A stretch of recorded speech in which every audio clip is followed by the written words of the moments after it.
It is one of those days where we get through to the news, and we start with the AEW Double or Nothing media call where Tony Khan spoke about a variety of subjects, including the AEW World Women's Champion Jamie Hayter and the potential of an AEW brand split coming with the arrival of Collision.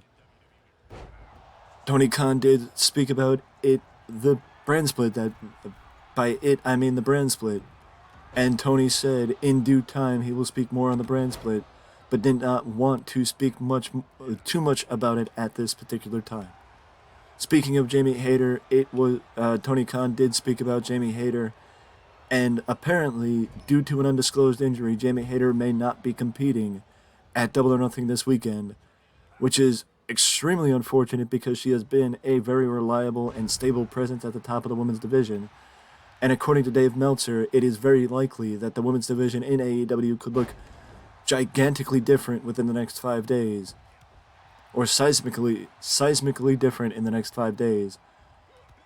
And the fact of the matter is, it would be incredibly unfortunate because of the story and because of the circumstances if Jamie Hayter is on the shelf, because Jamie has been a reliable presence in AEW's women's division since winning the title. And honestly, it would be disappointing to see her, have to vacate the title. Because, frankly, it's been Jamie Hayter, it's been Jamie, Tony Storm,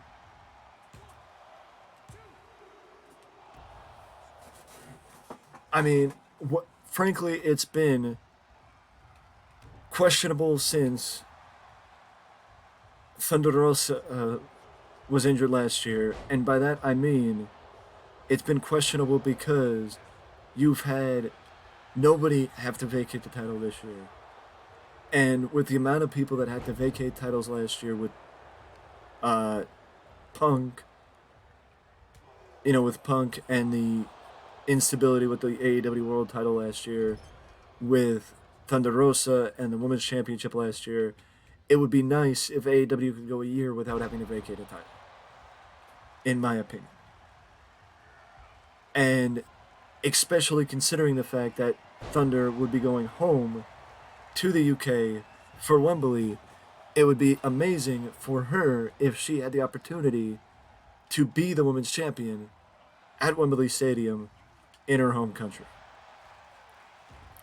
It would be absolutely amazing for her if she had that opportunity. And I hope the best for Jamie Hayter, and I hope that her injury is not that serious and is more just being played up for the story between Jamie, Britt, and the Outcast, rather than something that is actually legitimately a long-term injury, sort of like we've been seeing from the the WWE Women's Division over the last couple of months.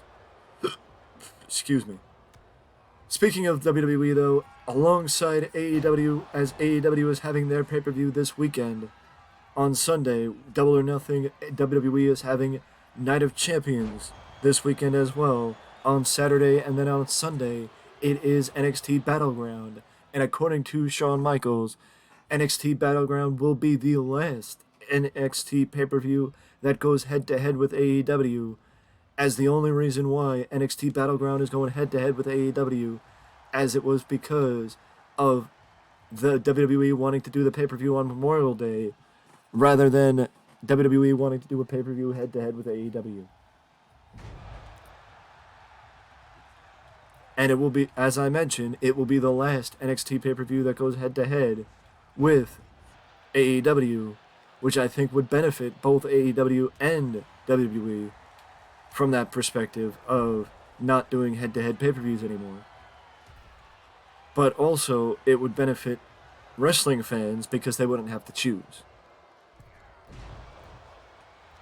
And you might say, so, nobody chooses. For you, maybe not, but there are people that choose. There are people that choose between WWE and AEW, and 90% of the time they don't choose the one that you would expect. Which, I don't know which one you would expect, but they don't choose the one that you would expect.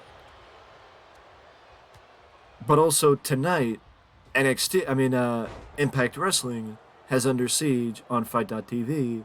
So if you're looking for wrestling, this is the weekend for it. With NXT, WWE, AEW, and Impact all having shows this weekend.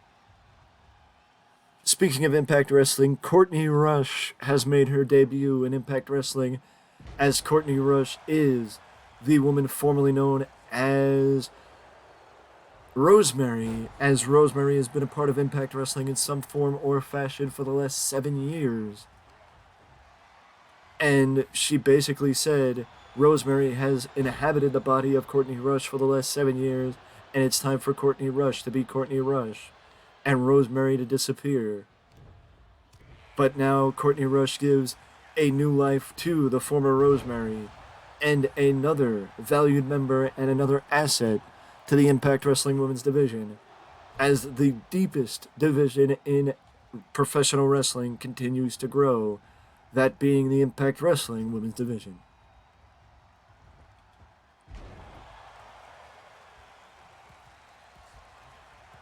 Speaking of divisions continuing to grow, the AEW Trios division may get another addition, as Adam Cole said that Kyle O'Reilly is making good progress and should hopefully be back soon.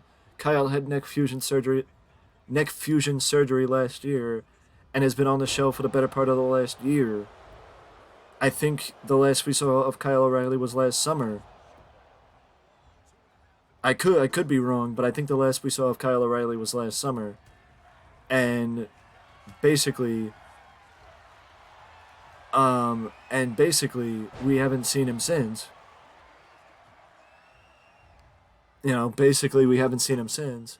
So the idea that Kyle could be rejoining the AEW in the not too distant future is in fact music to my ears, and a hope, because that means that maybe, just maybe, we could see Kyle O'Reilly joining the ranks of Adam and Roderick Strong for blood and guts between Adam Cole, or Team Adam Cole, and the JAS.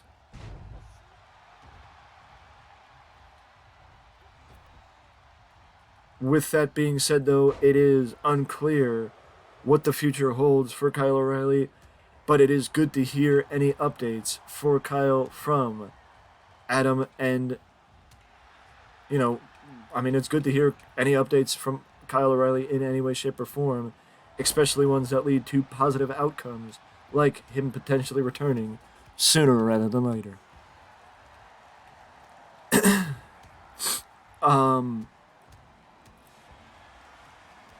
Speaking of potential returns, we also have the potential return. We were also told about AEW wasn't the only one that did a media call this weekend, as Shawn Michaels did a media call for Battleground, NXT's pay-per-view, where he spoke about all things NXT, and he spoke about the potential return of Blair Davenport, as Blair Davenport does want to come back to NXT, and NXT wants her back when that time comes. But there is no update on when Blair Davenport could be returning. But Shawn Michaels did speak about also the Dyad, and that Rip Fowler, and that the Grizzled Young Veterans have too much potential and too much value to NXT to let them leave and not be seen as valued assets of the NXT roster. And that's why things have started to change for the Dyad over the last couple of weeks, because they want them to be seen as valued members of the NXT roster. With that being said, though, that is it for me in this news video, and I will see you in the next one.